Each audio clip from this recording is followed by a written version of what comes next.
My girlfriend asked for a break while living with me. She cheated, then came back begging. I refused and watched her lose everything, because that's exactly how my 5-year relationship with Elena started to fall apart.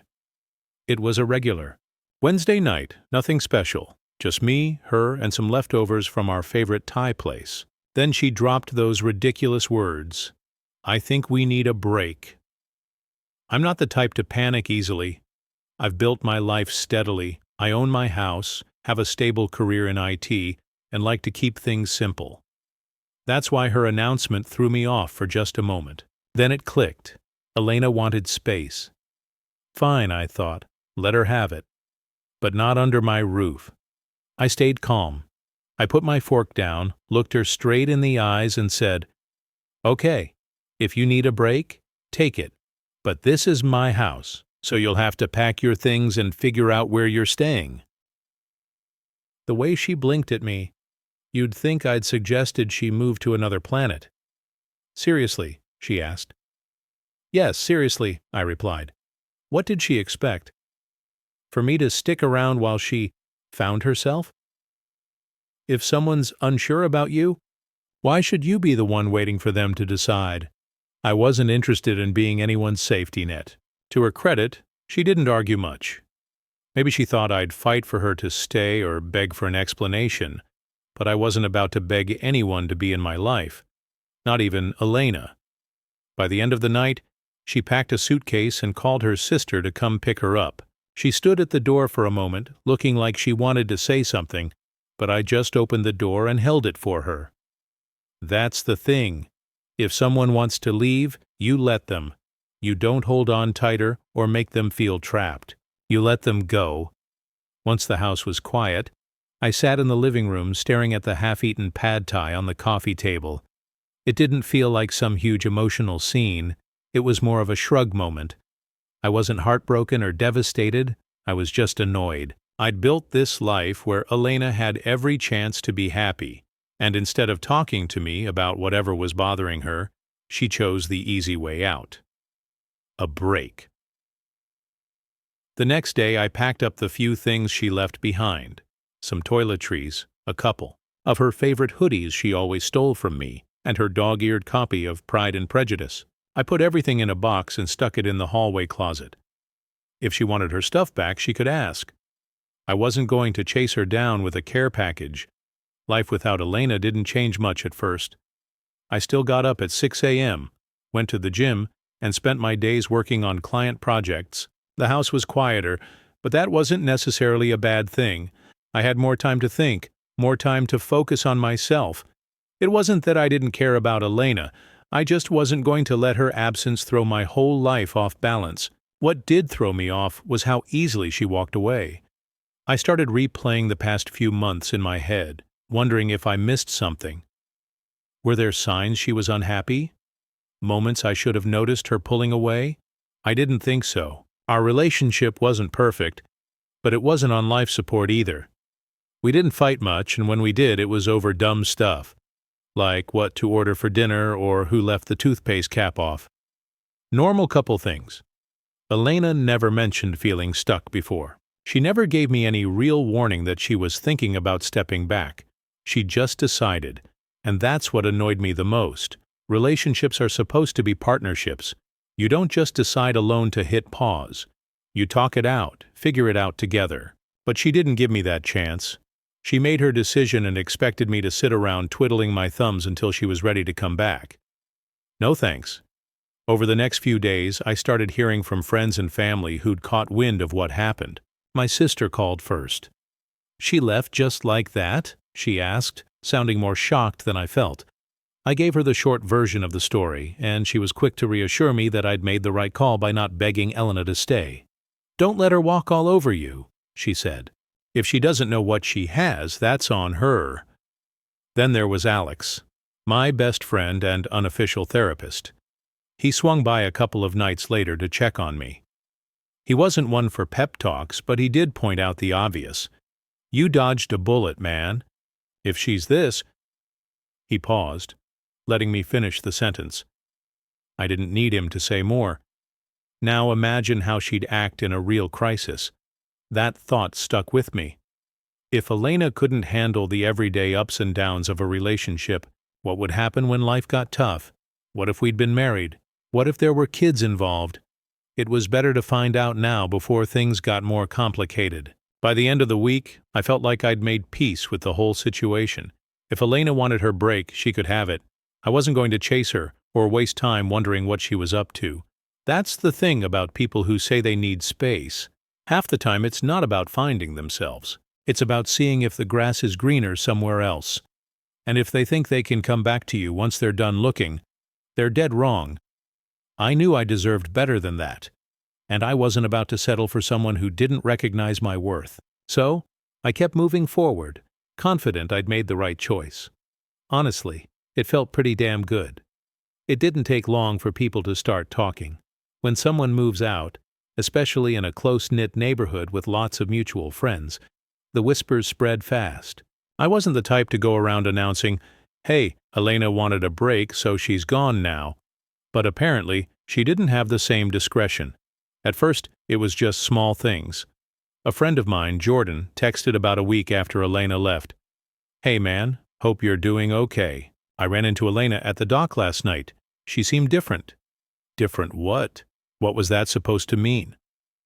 I didn't reply right away because I didn't want to unpack the subtlety. I didn't ask Jordan for more details either.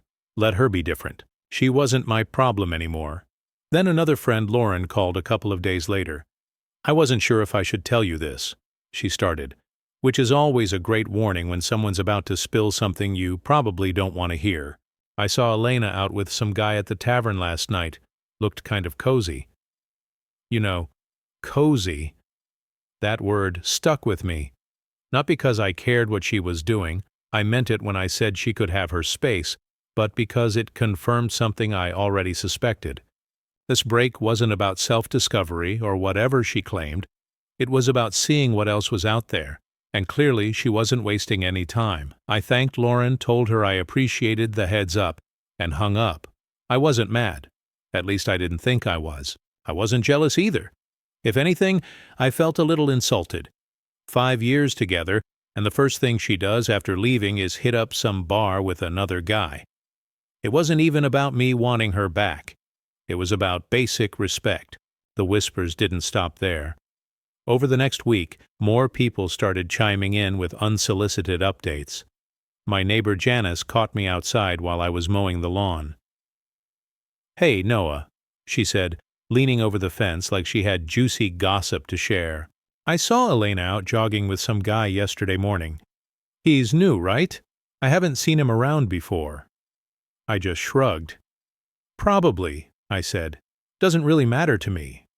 Janice gave me a look like she couldn't tell if I was genuinely unbothered or just pretending, but that was the truth. It didn't matter if Elena wanted to jog around with random guys or play the field. That was on her. I had better things to worry about, like keeping my lawn in check and focusing on my own life. The funny thing was, I wasn't even trying to find out what Elena was up to. People just kept telling me. It's like when someone tells you not to think about something, and suddenly it's all you can think about. I didn't ask for these updates, but they kept landing in my lap anyway. The most telling sign came from Elena herself. Or rather, her social media. I wasn't stalking her. Let's get that straight. But one night, I opened Instagram to check something, and her profile popped up in my feed. You know how the algorithm works. It shows you what it thinks you want to see.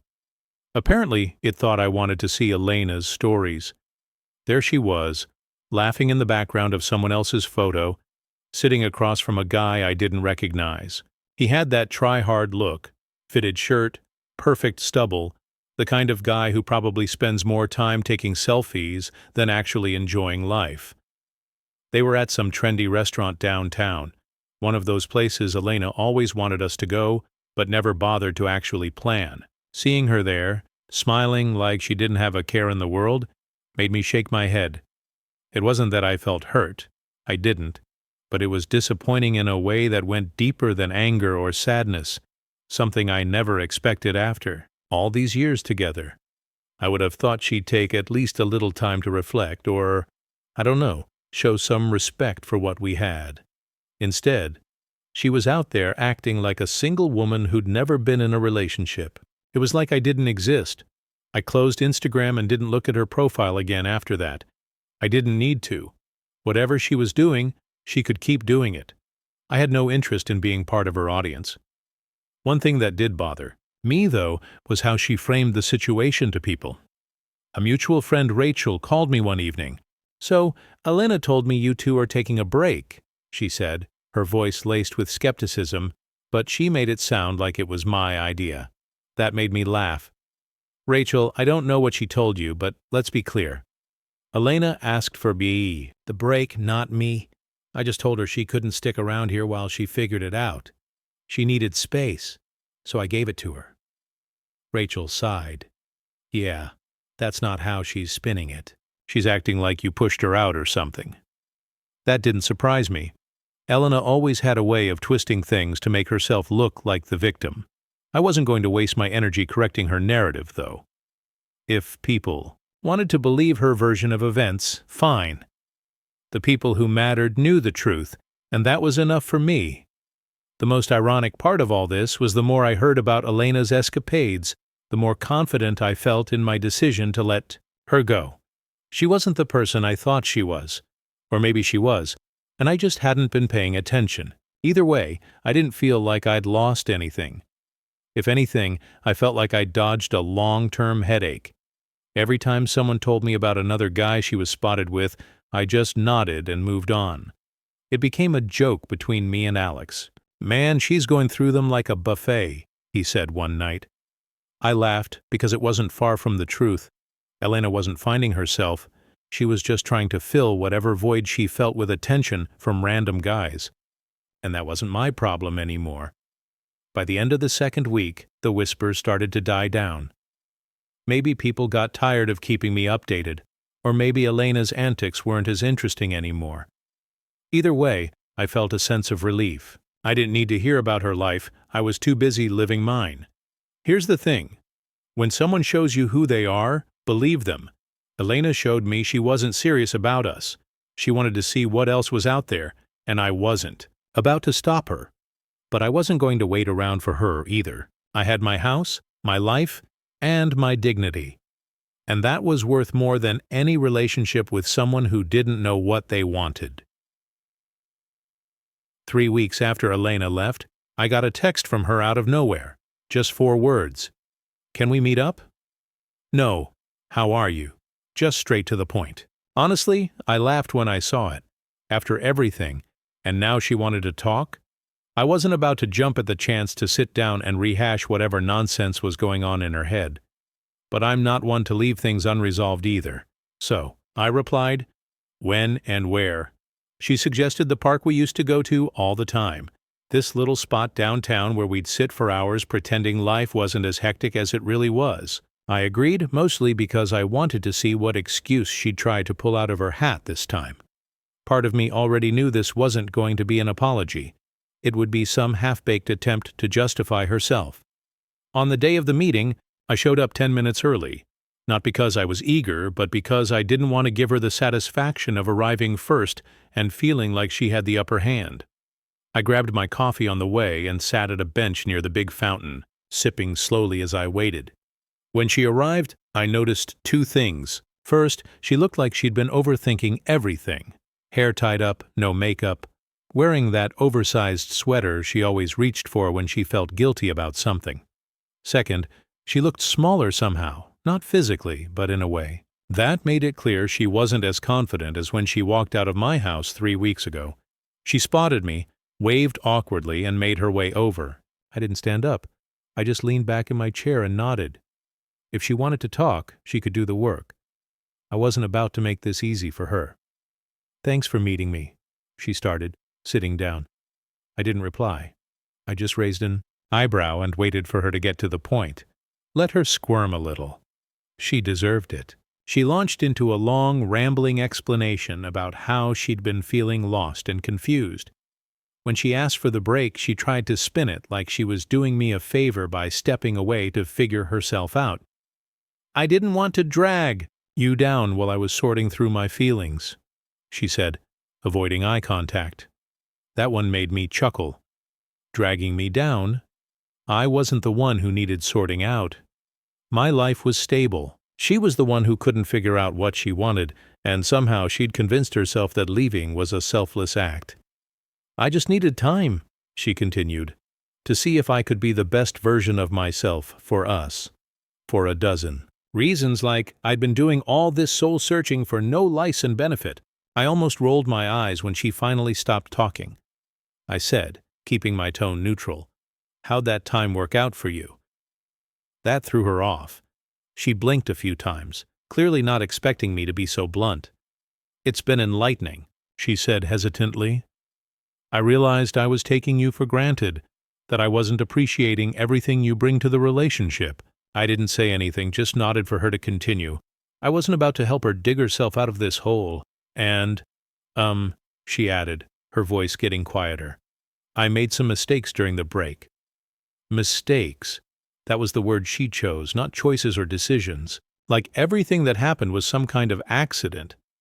"I heard about your mistakes," I said calmly, not letting any emotion show. "People talk."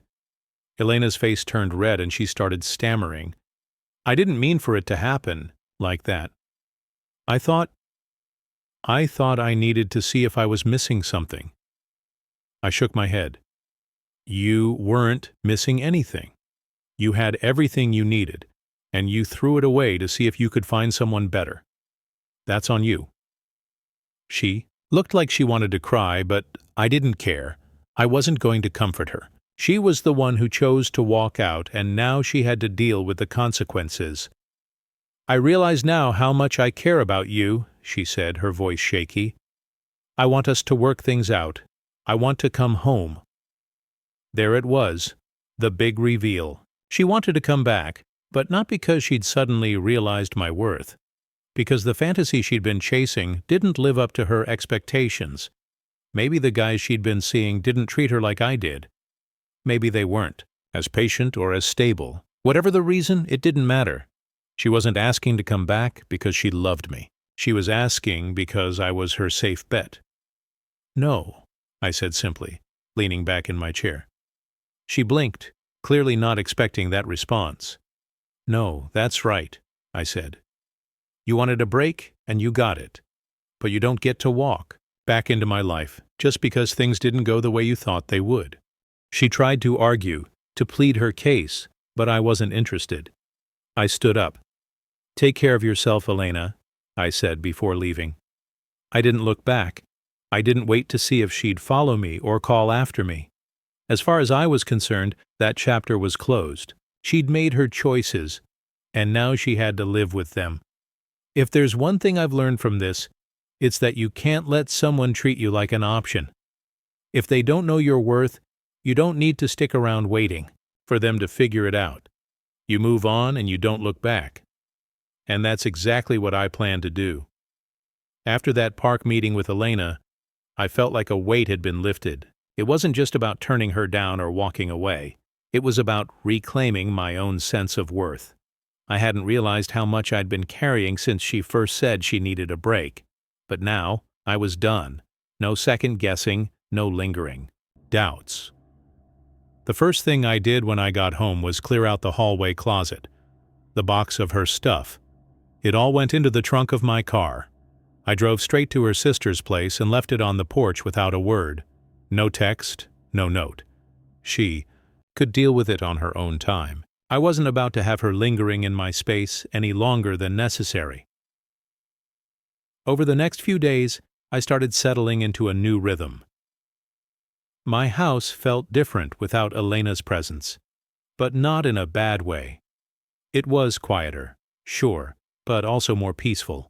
I didn't have to worry about her passive-aggressive sighs when I left a dish in the sink, or her endless stream of suggestions about how I could improve the house. The house was mine again, and I made it a point to make it feel like mine. I rearranged the furniture in the living room, I replaced the throw pillows she'd insisted on buying, and even swapped out the shower curtain. Small changes, but they made a big difference. Every little adjustment felt like a step toward reclaiming my space. One night, Alex came over to hang out. He hadn't seen the house since Elena left, and the first thing he said when he walked in was, "Man, it feels way better in here now.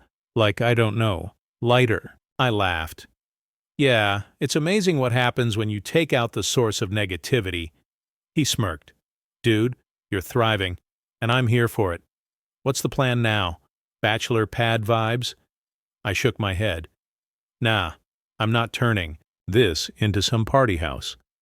I just want to focus on me for a while. Get back to what makes me happy." Work became another area where I really started to thrive. Without the constant distractions of a messy relationship, I found myself diving deeper into projects and actually enjoying them again. My focus sharpened, my productivity shot up, and I started getting recognition for it. My boss even pulled me aside one day to say, "Whatever you're doing differently, keep it up. It's paying off." Funny how cutting the dead weight from your personal life can make everything else fall into place. The real shift, though, was mental. I noticed how much clearer my head felt without Elena's drama taking up space. I wasn't constantly questioning myself or trying to figure out what she wanted or needed. I wasn't worrying about whether something I said or did would set her off. Of course, there were still moments when I thought about her. It wasn't like she'd completely disappeared from my mind, but those moments were fewer and farther between as the weeks went on. When I did think about her, it wasn't with anger or sadness. It was more like indifference. That indifference became even stronger when mutual friends brought her up in conversation. One friend mentioned seeing her at a party, and all I said was, "Good for her." I didn't ask for details or care to know who she was with or what she was doing. It didn't matter anymore. By the time a month had passed since our last meeting, I felt like a completely different person. Not because I'd changed, but because I'd finally gotten back to being myself, the version of me that didn't have to compromise for someone else's comfort. One of the best parts of this whole journey was realizing how much stronger I was than I'd given myself credit for. When Elena left, I could have let it break me. I could have spiraled, wallowed in self-pity, or tried to win her back. But I didn't. I stood tall, kept moving forward, and built a better life for myself in the process. It wasn't about proving anything to her or anyone else. It was about proving something to myself. And I did. Sometimes the best thing you can do for yourself is let go of what's holding you back. Whether it's a toxic relationship, a dead-end situation, or just a mindset that's keeping you stuck. Letting go can be the most freeing thing in the world. For me, that meant saying goodbye to Elena and everything she represented, and it was worth it. Now, standing taller than ever, I can say with complete confidence I made the right choice. It had been about 6 weeks since Elena and I had any kind of contact. I wasn't checking her social media. I wasn't wondering what she was up to, and I definitely wasn't missing her. To me, that chapter was closed. So when I got a text from a random number saying, "Hey, this is Ryan, can we talk? It's about Elena," I almost didn't respond. Ryan? Who the hell was Ryan? I wasn't interested in any drama, and the idea of getting sucked into Elena's orbit again made me shake my head. But curiosity got the better of me, so I texted back a simple, "What do you want?" His response came quickly. "It's better. If we talk in person, can we meet?" I had no idea what this guy wanted, but something about the message felt off. If it were Elena reaching out, I wouldn't have given her the time of day. But this was different. Against my better judgment, I agreed to meet him at a cafe downtown the next day. Worst case, I figured, I'd waste 30 minutes of my life. Best case, I'd get some clarity on why this guy thought it was necessary to talk to me. The next afternoon, I walked into the cafe and spotted him right away. He was sitting at a corner table, fidgeting with his cup. Early 30s, clean-cut, one of those guys who probably spends half his life on LinkedIn. I sat down across from him without bothering with small talk. "You Ryan?" I asked. He nodded, looking more nervous than I expected. "Yeah, thanks for meeting me," he said, shifting in his seat. "I wasn't sure if I should reach out, but I felt like you deserved to know the truth." "The truth?" I leaned back in my chair and crossed my arms. "All right then. What's the truth?"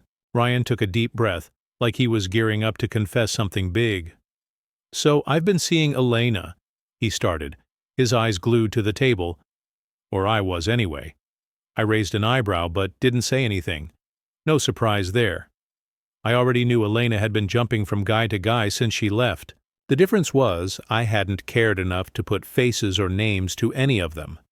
Ryan was just another name on the list.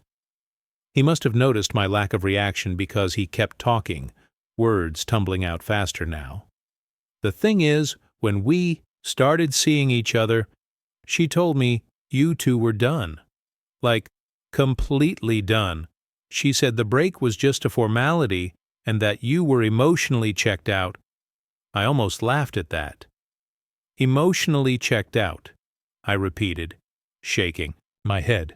Yeah, that's not how it went down. She asked for the break. I told her to pack her bags. End of story. Ryan looked genuinely uncomfortable, which frankly, I found satisfying. He was starting to realize he'd been played. She made it sound like you were the one who didn't care, he admitted, like she had no choice but to move on. Classic Elena, twisting the narrative to make herself look like the victim. It didn't surprise me, but it did confirm one thing. She hadn't changed, not even a little. So why are you telling me this now? I asked, leaning forward slightly. What's the point? Ryan sighed, running a hand through his hair. Because I started noticing things. Little things that didn't add up. She'd mention you in passing, like you were still in the picture. Somehow she'd tell stories about your house, about things you used to do together, and it didn't make sense if she was really over you. I didn't say anything, letting him keep digging his own hole. The longer he talked, the more apparent it became that he'd been strung along just like I had, except I'd woken up to it a lot sooner. She wasn't honest with either of us, he continued. She made me think you were the bad guy, but now I see it. She was keeping her options open, playing both sides. And when things between us started falling apart, she started talking about wanting to go back to you. There it was, the real reason he wanted to meet. Ryan wasn't here to clear his conscience. He was here because he'd been burned and didn't want to go down alone. Let me get this straight, I said, my voice calm but firm. She told you we were done, made you think I didn't care, and then tried to use me as a backup plan. When things with you didn't work out? He nodded, looking sheepish. Pretty much. I leaned back in my chair and let out a low chuckle. Sounds like you've had a rough time, man. But here's the thing. I already knew she was like this. That's why she's not in my life anymore. Ryan looked surprised, like he expected me to blow up or feel betrayed. But why would I? Elena had shown me exactly who she was. I didn't need Ryan to validate what I already knew. For a moment, we sat there in silence. Ryan fidgeted with his cup again, clearly unsure of what to say next. Finally, he looked up at me and said, I just thought you should know. I didn't want you to think you were crazy or anything. Crazy, I repeated with a smirk. I'm not the one who got played. I saw through her the moment she asked for that break. You, on the other hand. I let the sentence hang, letting him feel the weight of his own choices. To his credit, Ryan didn't try to defend himself. He just nodded, like he knew he'd screwed up by getting involved with her in the first place. When we finally stood up to leave, Ryan hesitated for a moment before extending his hand. I considered ignoring it, but decided to shake it anyway. No point in holding a grudge against someone who was just as much a victim of Elena's games as I'd been. Good luck, he said quietly. I hope you find someone who deserves you. You too, I replied, though I wasn't sure he'd learned his lesson yet. On the drive home, I couldn't help but laugh at how messy the whole situation had become. Elena thought she could keep both of us on a string, but instead she ended up with neither. It was poetic, really. She'd played herself. After my little chat with Ryan, I was done. Done with Elena, done with her drama, done with everything that even remotely involved her. I'd thought the door had already been closed when I walked out of that park, but meeting Ryan put the final nail in it. The confirmation that she had been stringing both of us along. That was all I needed to wipe my hands clean of her nonsense for good. But of course, Elena wasn't about to let things end quietly. A couple of days later, she texted me again, "Hey, can we please talk? I've been doing a lot of thinking and I really want us to work this out." I didn't even bother replying. What was there to talk about? She didn't get to come crawling back just because things didn't work out the way she wanted. Silence was the only response she deserved.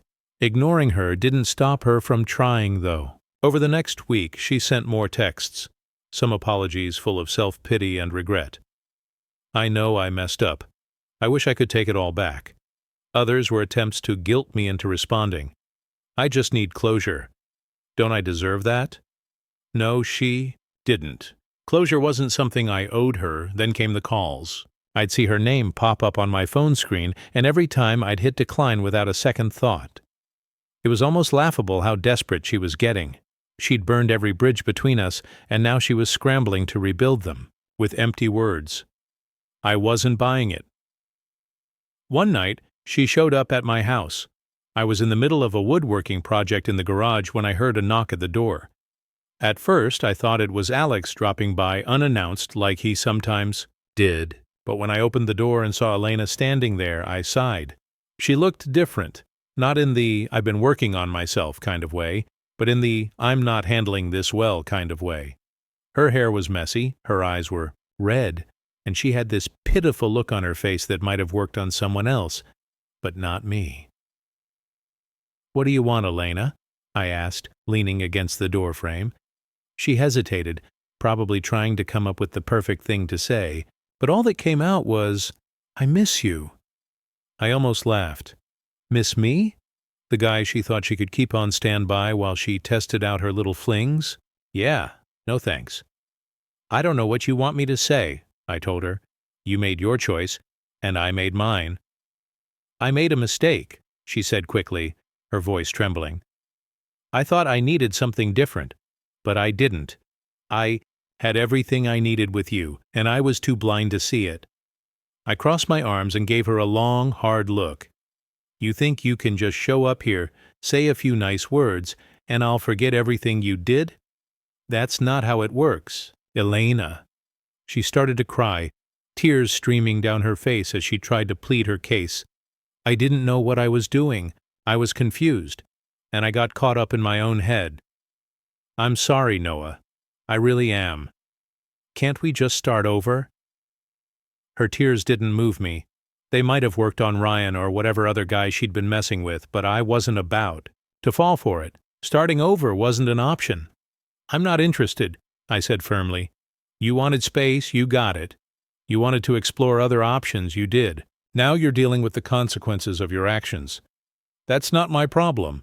She stood there for a moment, stunned into silence, then tried one last angle. "What about everything we built together? Doesn't that mean anything to you?" "It did," I said, my voice calm but firm. "But I don't hate you. I'm not angry anymore. I'm just not going to let you back into my life just because you realized you made a mistake. You need to move on, Elena." Her face crumpled, and for a moment I thought she was going to argue again, but instead she just nodded, wiping her tears with the sleeve of her hoodie. "I'm sorry," she said quietly. "For everything." I didn't respond. What was there to say? I closed the door as she walked away, not bothering to watch her go. I felt nothing. No sadness, no anger, no regret, just relief. She was out of my life for good, and that was exactly where she needed to stay. After that night, she didn't try to contact me again. Maybe she finally got the message, or maybe she was too embarrassed to keep trying. Either way, I didn't care. My life was better without her, and I wasn't about to let her back in. I started planning a trip I'd always wanted to take but never had the time for. Life felt full again, not because of anyone else, but because I was building it on my own terms. No games, no drama, just peace. Here's the thing. People like Elena don't change. They might say all the right words, cry all the right tears, but at the end of the day, their actions speak louder, and her actions told me everything I needed to know. She didn't value what we had. She thought she could walk away, try something new, and come back when it suited her. But that's not how life works, not with me anyway. I don't regret the time we spent together, but I also don't miss it. That chapter of my life is closed, locked, and the key's been thrown away. If she's smart, she'll learn from this and do better with the next guy. But me, I've already moved on. As for Elena, the first I heard about her downfall came from Janice, my nosy neighbor who had a knack for keeping tabs on everyone in the neighborhood. "Noah," she said, "did you hear about Elena?" I hadn't, of course, because I wasn't going out of my way to keep tabs on her. "What about her?" I asked, more out of politeness than genuine interest. Janice lowered her voice like she was about to spill state secrets. Apparently, she lost her job. Something about messing up a big project and getting into it with her boss. I just nodded, not bothering to say much. I wasn't going to gloat about her misfortune, not out loud anyway. Over the next couple of weeks, more stories about Elena started trickling in, each one worse than the last. First, it was the job. Then I heard through a mutual friend that her living situation wasn't going well either. Turns out she'd been staying with her sister after our breakup, and things had gotten tense. Her sister apparently got tired of Elena's freeloading and told her she needed to find her own place. From what I gathered, Elena wasn't exactly drowning in options. She'd burned a lot of bridges, and most of the people she'd leaned on in the past weren't interested in helping her anymore. She ended up renting a room in some sketchy apartment across town, far from the cushy life she'd been used to inside. I couldn't help but feel a little vindicated. She'd been so eager to walk away from the stability I'd offered her, only to end up sinking her own ship.